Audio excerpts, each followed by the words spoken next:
minister called me from Curacao, and Jacques Ferris, and he said, "You're not going back. I'm offering you the position of heading the Linguistic Institute, and you will be my policy advisor." Because at the time I used to write a lot about the issue of language and mother tongue education and how that all links up with psycholinguistics, cultural aspect, social linguistics, and so on. I didn't know that he used to be following all what I wrote. And every speech I gave, and wherever he see it, I did not know. So he said, "No, I would like you to be my policy advisor." So that's how Jacques Ferris brought me back to the islands, really.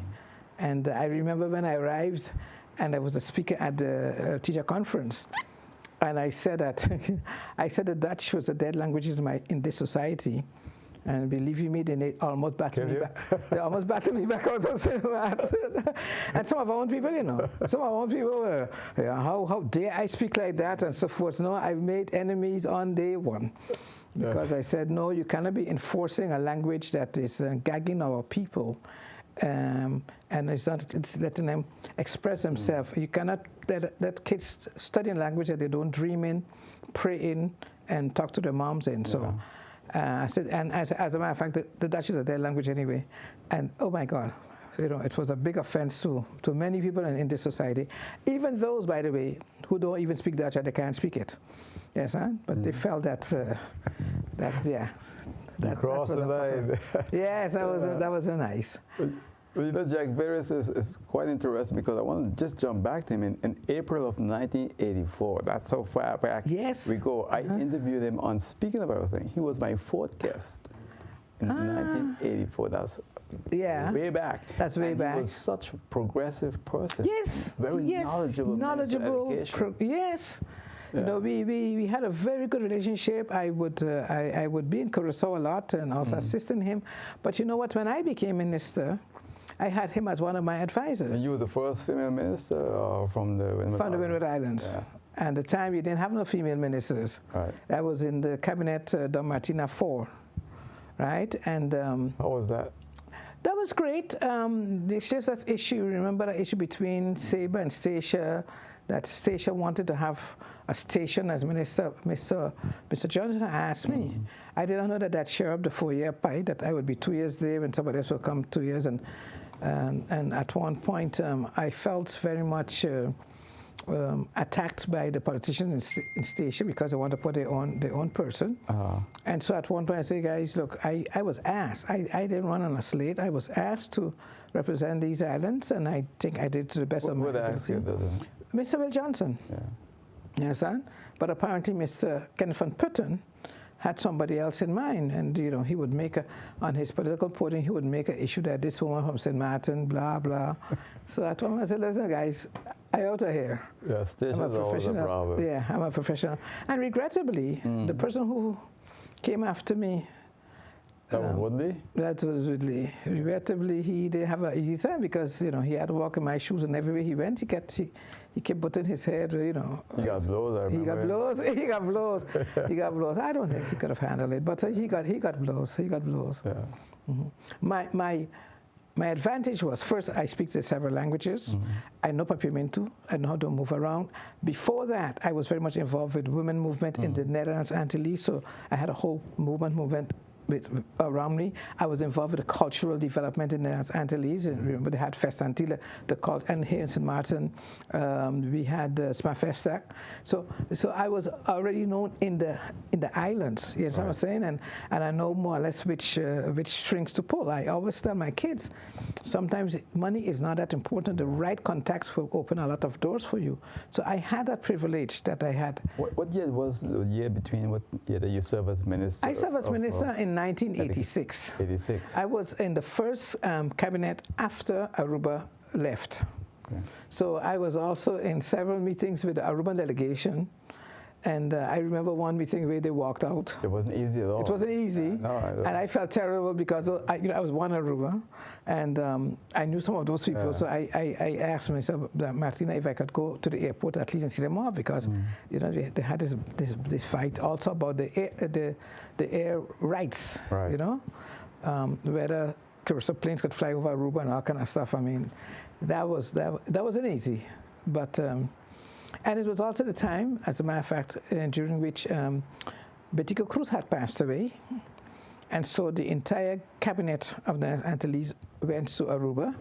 And when I arrived, it was quite interesting that some of the politicians in Aruba said to me, condolences to you too, because you are one of us.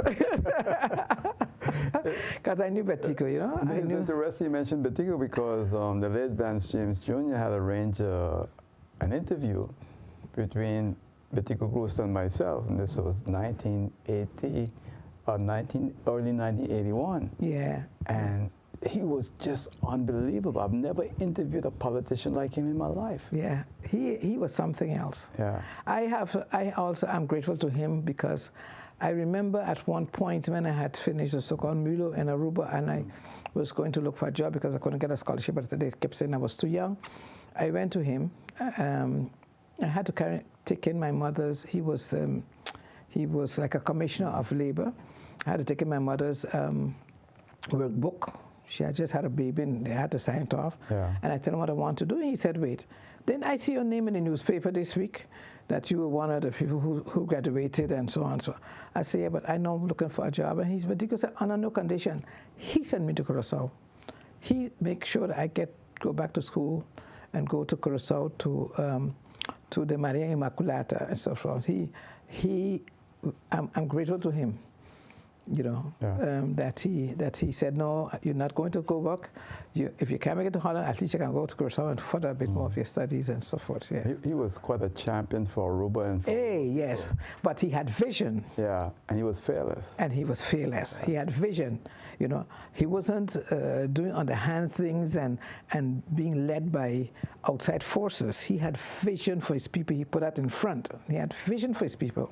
In fact, I remember asking him how he felt about the Dutch government view of him because they were looking at him as a communist. Yes, yes. And he said he didn't give a damn. Yeah.